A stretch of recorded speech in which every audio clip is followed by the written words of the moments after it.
おはようございます。旧日光街道徒歩旅3日目の朝、天気は晴れです。2日目の終了地点であるここ古賀駅から旅を再開します。現在の時刻は午前6時50分となります。今日の目標は宇都宮宿。道中7つの宿場を駆け抜けるおよそ40キロの強行軍になります。フルマラソン並みの距離を歩き切り、日没までに餃子にありつけるのか。自分の足との過酷な交渉がいよいよ始まります。長い一日、ぜひ最後まで見届けてください。それでは出発します。古賀の駅前を歩いてくると、2日目のゴール地点が近づいてきました。あそこにポツンと佇む本陣跡の秘跡、見えますか？2日目はあそこに着いた瞬間、安堵感で膝が笑っていたのですが、一晩明ければ不思議とまた歩きたくなるものです。さあ、この交差点を右へ。ここから再び歴史の主幹道、旧日光街道へと合流します。宇都宮まで続く長い長い一本道。3日目の徒歩旅、いよいよここからリスタートです。さて、見過ごしてしまいそうな街角に江戸時代のナビゲーションシステムが姿を現します。160年以上前、文久元年に建てられた常夜灯を兼ねた道しるべです。刻まれている文字をよく見てください。左日光道、そして右筑波道。そう、ここは徳川将軍が眠る聖地へと続く道と、名峰筑波山へと向かう信仰の道が分かれる運命の分岐点なんです。正直、ここを右に曲がって筑波と言われても、今の街並みからはピンときませんよね。でも地図を広げてみると納得です。古賀宿の真東には今も変わらず筑波山がそびえています。スマホも看板もなかった時代、旅人にとってこの小さな石柱は暗闇を照らす明かりであり、迷いを断ち切る唯一の道しるべでした。さあ、私たちは迷わず左、日光への道を進みましょ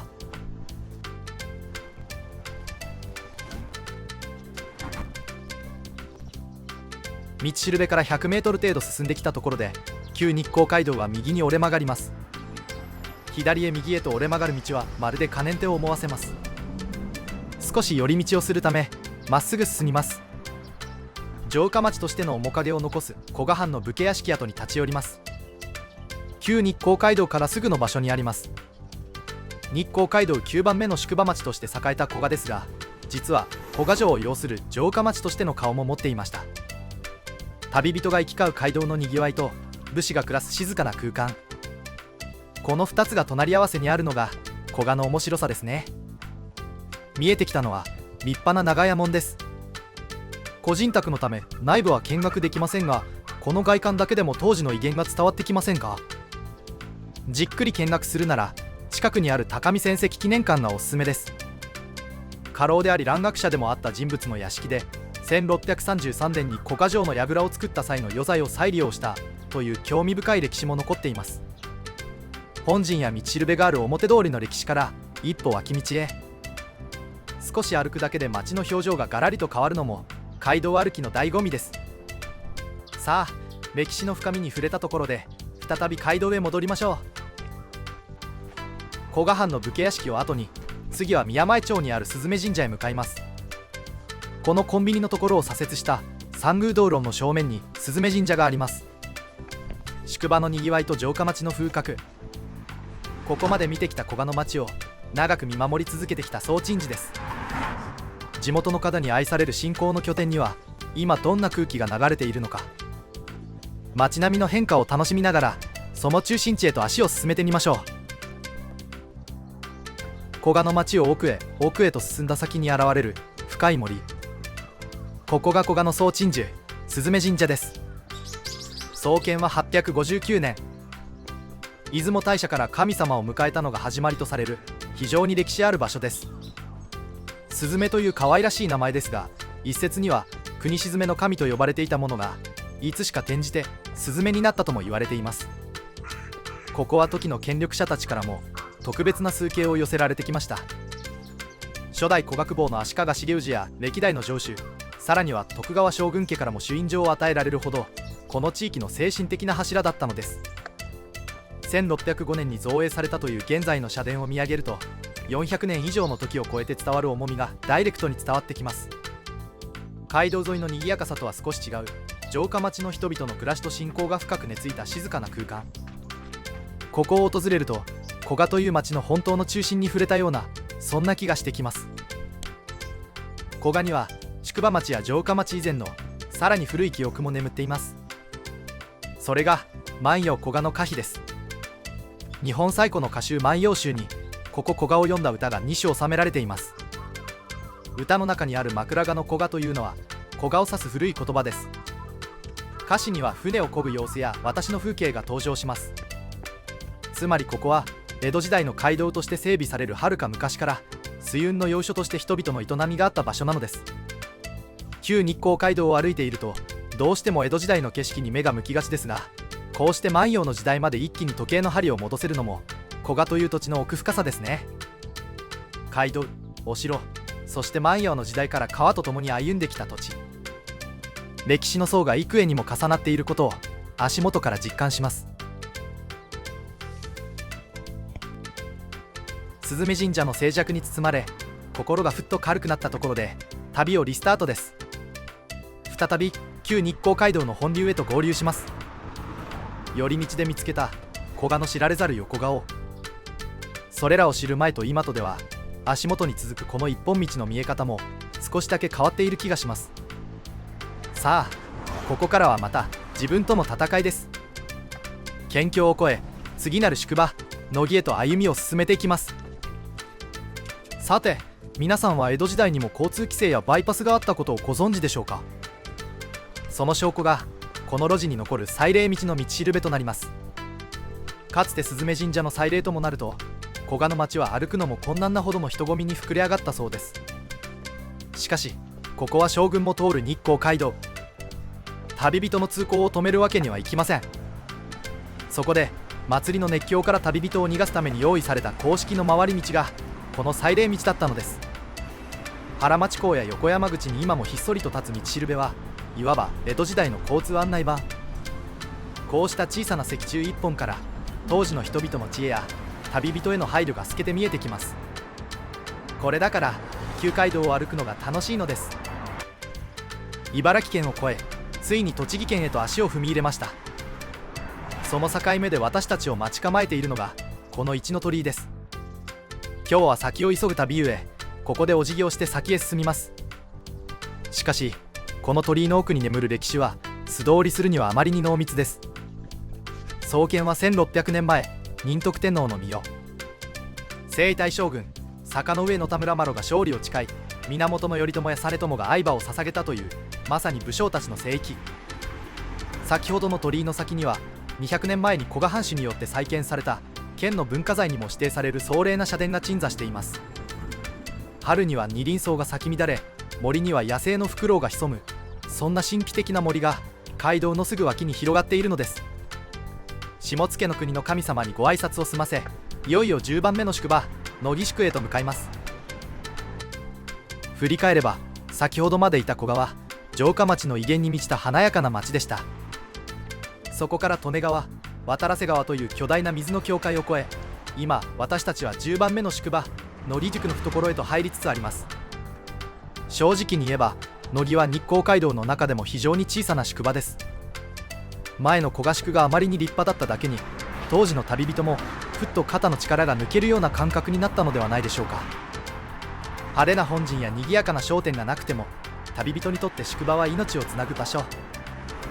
一服の茶、馬の稲鳴き、そして足を休める畳の感触。小さな宿場だからこそ味わえる濃密な休息の記録がこの道には刻まれています。さあ見えてきました、乃木宿の入り口木戸跡です。かつての旅人がここからが宿場だと気持ちを切り替えた見えない境界線となります。そして木戸跡の傍らに佇む馬頭観音の石碑にも注目をしてください。過酷な街道を共に歩き、時には力尽きた馬たちの供養、そして旅の安全への祈り。道端の石一つに当時の人々の切実な願いが凝縮されています。派手な門構えは残っていなくても、ここに立つだけで日光道中の旅がまた一歩確実に関門を越えたという実感がこみ上げてきます。城下町古賀の華やかさを通り抜け、10番目の宿場乃木宿に来ました。ここからはいよいよ下野の国、栃木県となります。乃木宿は古賀宿から約 2.8 キロ、次の間宿へは約 6.9 キロの位置にありました。天保14年1843年の記録を見ると、乃木宿には本陣が1軒、脇本陣が1軒、旅籠が25軒あったそうです。直前の古賀が城下町だったこともあり、それに比べるとここはかなりコンパクトな宿場でした。現在の町並みは国道4号沿いの風景が中心で、江戸時代の面影はほとんど残っていません。車が絶え間なく行き交う中で、今となっては点在する石碑や跡地だけがここが宿場だったことを示す数少ない手がかりです。派手な見どころがあるわけではありませんけれど、こうした小さな宿場が鎖の輪のようにつながっていたからこそ、江戸と日光は結ばれていたのだと感じます。道沿いにはこのような乃木宿についての解説板が立っています。次は間宿です。少しずつ変わっていく栃木の景色を眺めながら先を急ぎます。交差点の角に一里塚の案内板があります。植木の中にうずもれるように立っていて分かりにくいです。日本橋から数えて17番目で、およそ67キロの地点となります。当時は現在の道路にあるキロポスト、距離表のように自分がどれだけ歩いてきたかを把握するための基準でした。今は塚そのものは残っていませんが、案内板の数字を見るだけでも自分の足でつないできた距離がはっきりと形になる気がします。乃木宿の道しるべです。町の指定文化財で、表面にはこれより大平に至ると刻まれています。ここは日光街道から大平山方面へ向かう脇道の入り口で、下名前、白鳥、部屋、榎本を経由して栃木へ向かい、さらに栃木方面の霊平市街道へと続く脇道の起点でした。当時の日光街道は宇都宮まで奥州街道とも重なる主要幹線です。相当な混雑が予想されるため、こうしたショートカットや迂回路が実用的な選択肢として重宝されていました。一本道というイメージの強い街道ですが、実際にはこうした枝道が各地へとつながり、面的な広がりを持っていたことが分かります。当時の交通の多様さを今に伝える貴重な手がかりです。乃木駅の標識が見えてきました。その手前に国道4号のキロポストがありました。日本橋から 66.9 キロ、先ほどの一里塚跡が500メートルほど手前でしたが、17里約67キロメートルとほぼ重なるこの数字に、自分の足でここまでつないできた距離を実感します。駅が近いこともあり、周囲は少し賑やかな感じになってます。足を止めずに先へ進みます。標識が見えてきました。ここで乃木町が終わり、小山市に入ります。国道4号の69キロのキロポストです。そしてそのすぐ後ろに鳥居が立っています。鳥居の奥には祠と今日選定されたデノキなのか欅なのかが分かりませんが、大木があります。ここは18番目の一里塚で乙女一里塚とのことです。日本橋から18里でおよそ72キロになります。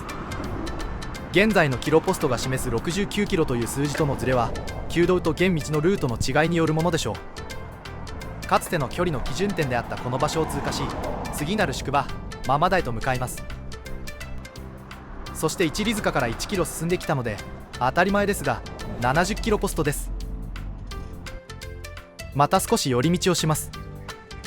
日光街道から500メートルほど離れた乙女不動原河原釜跡へ向かいます。街道を歩いていると意識は江戸時代に向きがちですが、ここは一気に1250年前、奈良時代まで遡ります。当時東大寺や観世音寺と並び、日本三階段の一つに数えられた重要寺院下野薬師寺、その屋根を飾る瓦を供給していた古代の製造拠点です。発掘調査では4基の窯跡のほか、工房や粘土の採掘跡、灰原などが見つかっています。出土した蓮の花や唐草文様の瓦は下野薬師寺や国分寺のものと共通しており、ここが当時の最先端の衣装を生み出す現場だったことを裏付けています。